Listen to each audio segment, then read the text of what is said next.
Hi, and thank you all for joining. I'm Are, Head of Communications here at ShiftX, and in our webinar series, we're inviting guests to talk about how they work process-oriented to work with continuous improvement, change, and growth. And if you have any questions during this session, feel very free to ask them in the comment section, and we'll answer them on the go. Today, I'm so lucky to have Andreas Sylthe, the VP and Global Head of Business Processes at the world-leading marine insurer Skuld, on the other side of our video call here. Hello, Andreas. How are you? Hi, I'm good, thank you. Glad to be here. Very glad to have you. Where are you right now? I'm located in our main office in Oslo, just a few minutes walk from where you're sitting, actually. So yeah. Close to the city hall in Oslo. This is what Corona has done to us. We're now only on each side of our web cameras. But great. We want to keep this very short and sweet, so we'll just jump right in. If you could just start by telling us a little bit about how you help your customers at Skuld and what your role is. Yeah. I can give you a brief insight into what Skuld is. So we're one out of 13 companies in the world that insure kind of large ocean-going vessels, everything from tankers to offshore units and windmills. We are a member-based organization, so we call it ourselves a mutual organization, which means that our members are also our owners, which makes the dynamics a bit different than regular company setups. And we're also collaborating among the 13 companies that are also competing. So it's a bit of a different setup than most industries. Among those 13, we like to see ourselves as a bit more forward-leaning than many of the others, and pride ourselves in kind of offering insurance, of course, but also the personal service, which is the heart of our business. So we're working very close with the members to kind of help them if they have an incident, but also to prevent that the incident occurs, so they won't have any claims. So that is what we call loss prevention, which is kind of a very important part of our sustainability initiative. In my role as head of business processes, I'm, in short, responsible for driving many of our change initiatives and improvements. And I was hired 5 years ago, together with the Chief Operating Officer, to lead the digitization journey for Skuld. And I'm also responsible for our innovation process, which is one of the reasons why I came into contact with ShiftX, actually. Cool. And how approximately how big are you at Skuld right now, like in employees and offices? We're roughly 300 employees globally. So we're located in most of the shipping locations, and we are roughly 160 employees in our main office in Oslo, and then we're spread out across the world. Cool. And to get a picture of kind of who you are, like career-wise, you were also like you said, you've been working at Skuld for 5 years now, but you've also been a consultant before. What did you do in that role? Yeah, I worked as a consultant in PwC for approximately 6 years within an area which we called performance information management and financial effectiveness, the world's shortest name, which in short meant that I was working with different improvement initiatives, efficiency journeys, a lot focused in towards kind of the financial part of organizations, everything from kind of pure process improvement work to more kind of complex, where we set up, for instance, shared service center for the Norwegian police to handle their payroll, etc. So large span of different projects over 6 years, but all of them had in common that it was kind of efficiency and improvement, which was kind of at the core of it. Yeah. So you're kind of very experienced now doing like business process improvement and innovation across like bigger companies and bodies. It sounds like. How are you currently working with this at Skuld? Like the business and process improvement? No, we are very focused on kind of building a culture for improvement and innovation in Skuld. And in many aspects, we already have a culture that is kind of very tuned in towards kind of seeking ways of working better, offering more intuitive and innovative services and products to the market. But to be also a bit more concrete on the improvement part, we launched an innovation process a few years ago, where anyone in the organization can kind of suggest improvements and different ways of working. The way we work then is the employees are kind of suggesting improvements, and we sit together as an objective kind of group and assess the idea. And if we find it good enough, we'll kind of bump it up to the next tier, and it will be kind of prioritized into a kind of what we call the project priority forum, which is kind of where kind of all the major projects get their resources and funding, etc. And this has led to a few interesting projects, one which I was responsible for recently, which is an online claim solution where our members can submit their claims, and if they're below a certain threshold, they also get the automatic handling without any people on our side being involved. And this is kind of what you have been used to in private insurance for several years. So if your bike gets stolen, you go to storebrand.no, and this is how it works. But in marine insurance, which is a quite conservative business, this has never been done before. So we're first out when we did it, and we're still kind of the only club in the world that offers this service. So we're focusing very much on kind of improving the customer-oriented processes and reaping the benefits of having digital tools and combining that with the knowledge and service of our people so that we can offer even better service going forward. Yeah, no, very interesting, and it seems like a very cool, like high initiative, high level initiative. What I heard from other companies as well is that maybe even harder is the more detailed incremental work with continuous improvement and improvement in general. Do you have any thoughts of that, or any so how you do that at Skuld? I think you're quite right, and kind of I think that is what all kind of companies strive towards, is to kind of have this continuous improvement culture, and where you constantly work to find the small changes that can make you a bit better every day. And it's very difficult to kind of measure and also kind of really figure out if you're good at it, because normally these are not kind of initiatives that are communicated. It's maybe not that talked that loudly about, but it's just things that get done. And yesterday I actually talked to an underwriter in our business who was working on a pricing model for layups.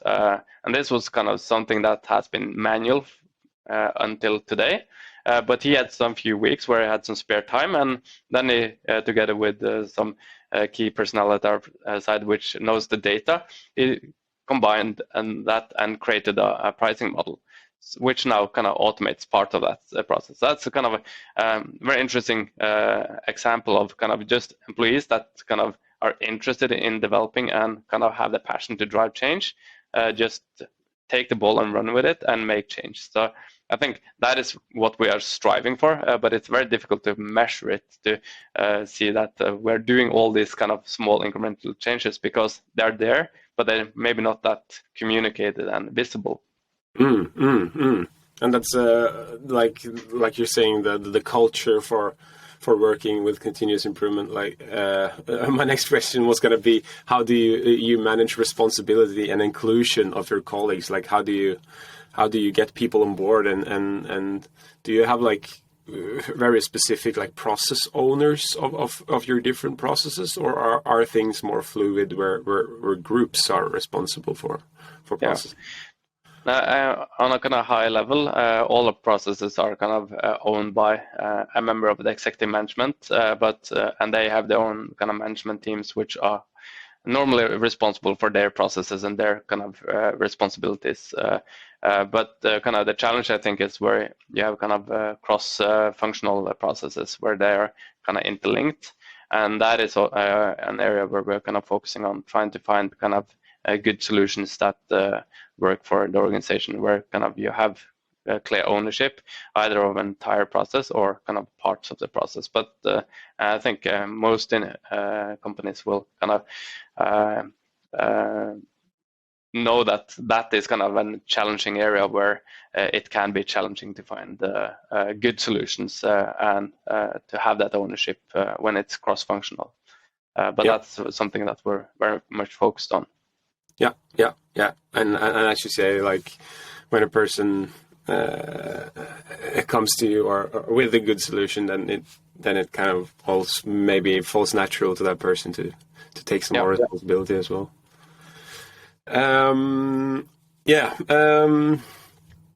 To me, you mentioned earlier working with innovation and continuous improvement on a higher level, design think tanks. A digital think tanks. Digital think tanks. Sorry. Yeah. Could you tell me a bit more about what that is?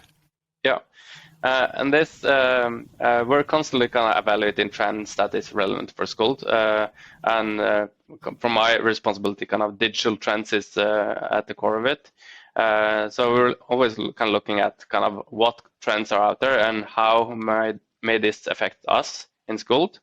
And we're also looking at our customers and kind of our competitors and seeing how what they are doing and what is moving in the industry in general.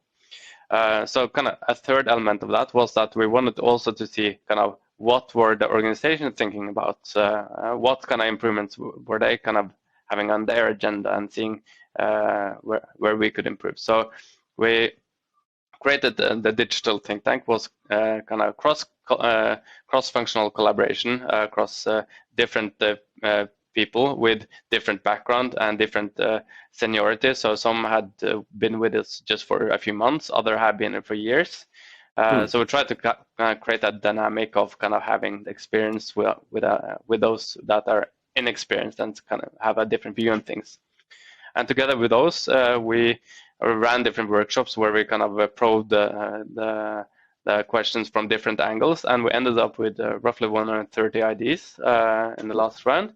We grouped them into 70 individual ones, and 10 made it into the kind of the final prioritization, and which is part of our strategic focus for next few years. And a few of those projects are already being developed. So, and it shows kind of how there are a lot of good ideas out there in the organization, but sometimes you actually have to work a bit to get them up and start working with them.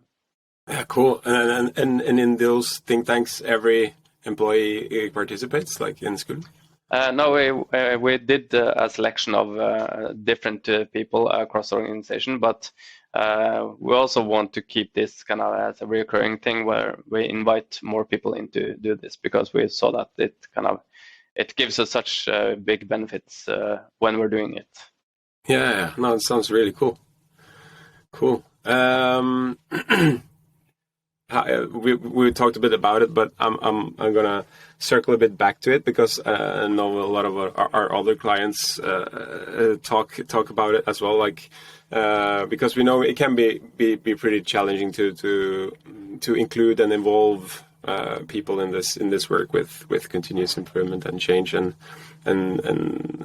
how do you work with creating motivation and enthusiasm for mapping processes and working this way? Yeah, no, that's an interesting topic, and I think kind of the core of it is to kind of have involvement, and we pride ourselves in kind of making sure that we involve broadly when we're working with improvements, and It is kind of as easy as it is difficult. When people kind of have the ownership to the change, they will drive the change with motivation and enthusiasm. But it's not an easy journey, and it takes a lot of efforts. But when you kind of succeed, you will get the payback with multiples.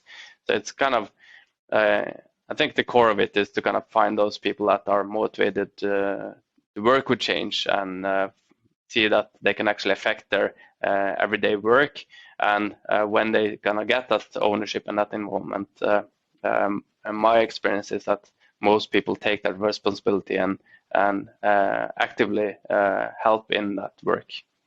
Yeah, because as we talked to each other before, you said that you were not a fan of like going hugely top down, like now everyone's gonna do this, but more like in smaller groups, try to nail it before you scale it in some way, like finding the people with the right motivation and then just starting from there. Yeah, I believe in kind of, and especially if we talk about kind of ShiftX as a tool, as an example here. You're right. I don't believe in kind of the large kind of rollout and kind of now we have a new tool and everyone go out and use it, because it has to come from kind of a need. So when you have a need to change, you also get that ownership. And then you can kind of introduce ShiftX as a tool to kind of help facilitate that process. But kind of rolling it out and now saying that this is a tool everyone should and must use without there being a need. But the need can be many things. And if an organization as a whole has a need to kind of map out and improve the processes, that can be a need that kind of where you can go broadly. But we have focused a bit more narrow when we see that there's need within a specific department or a specific area. We have kind of targeted those areas. And now we're kind of looking into our core insurance system, and that is a project that is kind of spanning most of our core processes. So that there we'll kind of get a natural implementation of it by documenting the as-is processes, and when we get a bit further down the road, also looking into kind of how the future processes could look like. Yeah, cool. Yeah, because that was going to be my next question. Like, how have you been using, or what was the original need for starting with something like us, like ShiftX, and how it started actually with a pleasant call from you guys where you came in and introduced ShiftX, and I've been working with Visio and different process tools in the past, and the way we have been working up before we started with ShiftX was that I was kind of the one that kind of had to draw up all the process maps, because in Visio, for instance, you have to use it at a regular scale to kind of be proficient. What we saw from ShiftX was that it was kind of it was a low entry product, which takes you 30 to 40, 50 minutes to learn, and then you're quite proficient, and we can kind of engage more people in kind of mapping out the processes. So we saw this as kind of a way of democratizing process mapping to a larger degree than kind of working with the more traditional tools. So that was kind of our angle into it. Cool. That's nice to hear. That's our goal as well, to be that tool, but that's great to hear. So will you now use it to kind of include and involve more people in like, as you say, the core insurance journey going ahead? Yes, so and we will do this incrementally. So when we kind of work with a specific process, a process area, we'll involve those that have an ownership and are involved in those processes, and kind of step by step we'll build stone on stone, and hopefully we'll get more active users, and which will kind of on their own initiative start using it, which we have seen on some of the users already, with that they kind of see the need to kind of document or improve a process, and they use ShiftX already. So we have seen some examples of that, even though we haven't been using ShiftX for that long. Yeah, cool. You've already given us some very cool ideas for how to work with innovation and continuous improvement and change. But do you have any like last Any last best practice advice, key learnings, takeaways you want to serve the listeners before we say goodbye?